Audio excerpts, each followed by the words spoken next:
YouTube के इस channel में हम सभी व्यक्तियों का तहे दिल से स्वागत करते हैं। जो भी हमारे चैनल के माध्यम से जुड़े हुए हैं, तो शिक्षा जगत से संबंधित किसी भी खबर को पाने के लिए आप हमारे चैनल को सब्सक्राइब कर सकते हैं और बेल आइकन एक्टिव कर लीजिए, ताकि STT से बिहार शिक्षक बहाली और तमाम शिक्षा जगत की खबर जो है वो आप तक पहुँचती रहे। तो पल पल की खबर के लिए दोस्तों जुड़े रहिए। तो चलिए हम वीडियो को विस्तार से शुरू करते हैं। जैसा कि सभी को ज्ञात है कि माध्यमिक शिक्षक पात्रता परीक्षा यानी कि STT पे ग्रहण जो है वो लगा हुआ है और पटना हाई कोर्ट के द्वारा डेट पे डेट जो है वो दी जा रही है। ऐसे में अब एक बड़ा सवाल सामने उठने लगा है कि 33,916 जो शिक्षकों की बहाली की प्रक्रिया जो पूरी होनी है वो कैसे पूरी होगी, क्योंकि जब STT का रिजल्ट ही घोषित नहीं होगा तो कैसे ये बहाली की प्रक्रिया पूर्ण होगी। ऐसे में एक बड़ी अपडेट सामने उभर के आ रही है दोस्तों, जैसा कि आपको स्क्रीन पे दिखाई दे रहा है। अब कहीं ना कहीं फिर से आंदोलन का सहारा लिया गया है। STT महा आंदोलन की रणनीति तय हो गई है और देख सकते हैं सरकार की मंशा से ऊब चुके हैं STT अभ्यर्थी। 29 दिसंबर को होगा उग्र आंदोलन। जी हाँ दोस्तों, BSB के बाहर सभी STT अभ्यर्थी से आने की है अपील। देखिए, मैंने आपको पहले भी ये बात कही थी, जिस प्रकार से अभ्यर्थियों ने DEO कार्यालय का घेराव किया था और DEO कार्यालय का घेराव करने के बाद अभ्यर्थियों ने अपनी मंशा को भी तय कर दिया था कि भाई क्या उनकी मंशा है, आगे उनकी क्या रणनीति है, क्योंकि वो DEO कार्यालय का घेराव करने के बाद ही विभाग ने आनन फानन में जो था वो मेधा सूची प्रकाशित करने का जो लेटर है वो जारी किया था। अब सवाल ये उठता है कि भाई आगे की जो रणनीति है उसे भी अब तय करना है। तो इसलिए कहीं ना कहीं STT छात्रों ने फिर से जो है अपनी रणनीति तय की है और इस बार यह रणनीति बनाई गई है कि उग्र आंदोलन जो है वो किया जाएगा, क्योंकि BSB बोर्ड जो है बिल्कुल लापरवाह हो चुका है। लेकिन ऐसे में आलोक श्रीवास्तव सर का भी देखिए एक ट्वीट आया है, एक मैसेज आया है कि धैर्य बना के रखें, जो बिहार बोर्ड है वो रिजल्ट देने के पूरे मूड में है। तो आज हम पूरी अपडेट पे चर्चा करेंगे, तो वीडियो को शेयर ज़रूर कीजिएगा। तो सभी लोग हो जाएं तैयार। इंतज़ार की घड़ी अब कहीं ना कहीं समाप्त होती हुई नज़र आ रही है। 2.7 लाख छात्रों का सहयोग चाहिए। बड़े आंदोलन की रणनीति तय हो चुकी है, देख सकते हैं दोस्तों। और देखिए लिखा है, सभी STT अभ्यर्थी निडर होकर पटना आए, शांतिपूर्ण आंदोलन को सफल बनाएं। 29 दिसंबर BSB कार्यालय के बाहर। तो एक बड़ा आंदोलन जो है वो होने जा रहा है, देख सकते हैं BSB बोर्ड के सामने।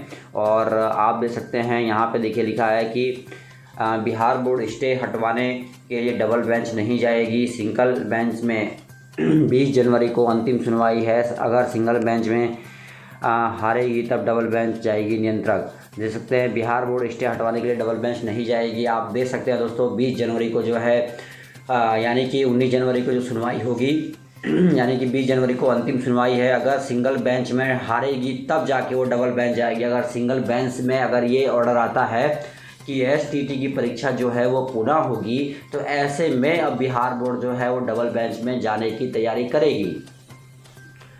तो देख सकते हैं आप, जैसा कि आपको स्क्रीन पे दिखाई दे रहा है। और यहाँ देखिए क्या कुछ लिखा है, मेरे पास अब एग्ज़ाम देने के पैसे नहीं हैं। कितने बार लोग एग्ज़ाम देंगे, कब तक करोगे छात्रों के साथ धोखा, कुछ तो छात्र हित में सोचो। ये है छात्रों की मंशा।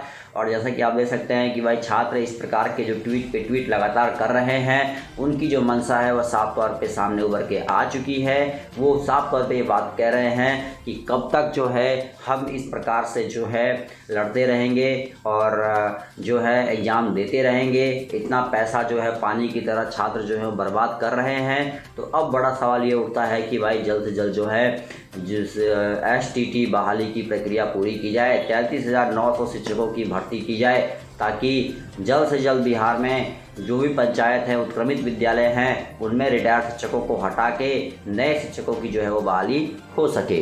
तो देख सकते हैं और देख लीजिए, अलग अलग ट्वीट अब आने शुरू हो चुके हैं। उग्र आंदोलन BSB कार्यालय के बाहर, सरकार की मंशा से ऊब चुके हैं STT 2019 परीक्षा अभ्यर्थी। 29 दिसंबर को दिन के 11 बजे BSB कार्यालय पहुंचे। सभी बिहार STT अभ्यर्थियों से आने की अपील है। तो आप देख सकते हैं दोस्तों, एक बिगुल जो है वो बच चुका है और कहा गया है कि महा आंदोलन का शंखनाद जो है अब होके रहेगा।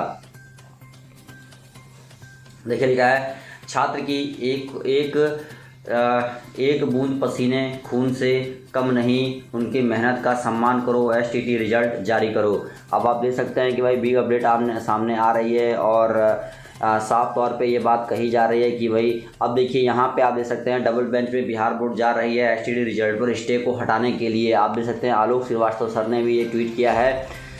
लेकिन कहीं ना कहीं देखिए अभ्यर्थी जो है काफ़ी ज़्यादा निराश, उन्हें बिल्कुल भी कॉन्फिडेंस नहीं है इस बात को लेकर कि भाई जो कि बिहार बोर्ड जल्द से रिजल्ट जारी करेगा। और ऐसा हो भी क्यों ना, जिस परीक्षा में इतना लंबा समय लग चुका हो उसमें यही कुछ कहा जा सकता है। ठीक है, तो आप देख सकते हैं कि भाई अब कहीं ना कहीं आंदोलन का जो है वो शंखनाद जो होता हुआ नज़र आ रहा है। और अब हमें देखना होगा कि भाई इस आंदोलन का क्या परिणाम जो है वो सामने उभर के आता है। और देखिए लिखा है, फिर से देखिए यहाँ पे ट्वीट किया है आलोक श्रीवास्तव सर ने, आप देख सकते हैं यहाँ पे लिखा है बोर्ड का काउंटर मिल गया, खुशी की बात है कि बोर्ड रिजल्ट के पक्ष में है, फालतू पोस्ट और कमेंट से बचें। आलोक श्रीवास्तव देख सकते हैं बोर्ड को काउंटर जो है वो मिल चुका है, बड़ी खुशखबरी की बात कही जा रही है कि बोर्ड रिजल्ट के पक्ष में है, फालतू किसी प्रकार का जो है वो कमेंट ना करें, ये कहा गया है भाई। ठीक है, तो आप देख रहे हैं भाई अलग अलग इस तरीके से परेशानियां हैं। जिलों में से नियोजित शिक्षकों के तमाम प्रमाण पत्र तलब। जी हाँ दोस्तों, दूसरी खबर की ओर रुख करते हैं हम। आज देख सकते हैं कि फर्जी सर्टिफिकेट का मामला है, 23 दिसंबर तक पूरी रिपोर्ट मुख्यालय को भेजें जिला शिक्षा पदाधिकारी, इनकी जांच होगी। मैट्रिक से स्नातकोत्तर तक का प्रमाण पत्र, शिक्षकों के प्रशिक्षण का प्रमाण पत्र। देखिए लिखा है 1,10,000 नियोजित शिक्षकों के प्रमाण पत्रों की जो जांच है वो चल रही है। आपने देखा होगा दोस्तों यहाँ पे प्रमाण पत्र के भी कई सारे जो फर्जीवाड़े हैं वो सामने आए हैं। जिस प्रकार से आपने देखा होगा कि बिहार के विद्यालयों में शिक्षक तो बन जाते हैं, लेकिन वही है कि भाई प्रमाण पत्र जो है वो फर्जी होते हैं। इसका बड़ा असर जो है वो देखने को मिलता है। प्रमाण पत्रों में फर्जीवाड़ा हो जाने से एक तो शिक्षक जो है पठन पाठन का कार्य सही ढंग से नहीं करा पाता है विद्यालयों में, क्योंकि उनके अंदर उतनी गुणवत्तापूर्ण शिक्षा नहीं होती है, क्योंकि पहले ही वो फर्जीवाड़े के जरिए जो है वो शिक्षक बने होते हैं। तो ऐसे में सवाल पे सवाल ये उठता है दोस्तों कि अब कहीं ना कहीं जो बिहार बोर्ड है और जो भी हम बात करें शिक्षा विभाग है उस पर भी मुसीबत आने शुरू हो चुकी है, क्योंकि जो फर्जी सर्टिफिकेट का जो मामला है वो बहुत ज़्यादा बढ़ता जा रहा है। विद्यालयों में किसी न किसी तरीके से ठगी करके लोग जो हैं वो विद्यालयों में चले जा रहे हैं। ठीक है, 9 जनवरी को होगी हाई कोर्ट में सुनवाई। आप देख सकते हैं 1132 फर्जी प्रमाण पत्र मिले, 419 पे प्राथमिकी भी दर्ज की गई है। निगरानी देख सकते हैं विभाग को जांच के दौरान अब तक के 11,032 फर्जी प्रमाण पत्र मिले हैं। इस मामले में 419 प्राथमिकी भी दर्ज कराई चुकी है। और निगरानी देख सकते हैं लिखा है, निगरानी का कहना है कि प्रमाण उपलब्ध नहीं होने से इसमें देरी हो रही है। तो देखिए ये भी एक बात है कि भाई कहीं ना कहीं फर्जी सर्टिफिकेट का मामला भी सामने आ रहा है। अब देखिए लिखा है नियोजन इकाइयों ने नहीं सौंपे 1,10,410 शिक्षकों के सर्टिफिकेट। आप देख सकते हैं ये भी एक अपडेट सामने उभर के आ रही है। क्या कुछ लिखा है देखिए यहाँ पे, राज्य में 1,10,410 शिक्षकों के सर्टिफिकेट जांच के लिए नियोजन इकाइयों द्वारा देख सकते हैं विजिलेंस को नहीं सौंपे हैं। जिन शिक्षकों के सर्टिफिकेट विजिलेंस को नहीं सौंपे गए वे सभी प्राइमरी मिडिल स्कूलों के हैं। पटना हाईकोर्ट की सख्ती के बाद इस मामले में शिक्षा विभाग द्वारा सभी जिला शिक्षा पदाधिकारी एवं जिला कार्यक्रम पदाधिकारी को नोटिस भेजा गया है। लिखा है हाईकोर्ट की सख्ती के बाद शिक्षा विभाग ने जिलों से मांगी रिपोर्ट। अब आप देख सकते हैं हाईकोर्ट ने एक फरमान सुनाया है, हाईकोर्ट का बड़ा फरमान आया है और कहा गया है कि जो सर्टिफिकेट है शिक्षा विभाग ने जिलों से जो है रिपोर्ट मांगी और कहा गया है कि भाई नियोजन इकाइयों के द्वारा जो सर्टिफिकेट है वो शिक्षकों को जो है वो सौंप दिया जाए। देख सकते हैं आप यहाँ पे तमाम खबर जो है वो लिखी है विस्तार से। तो चलिए दोस्तों इस वीडियो में इतना ही, पसंद आया शेयर कीजिए। धन्यवाद।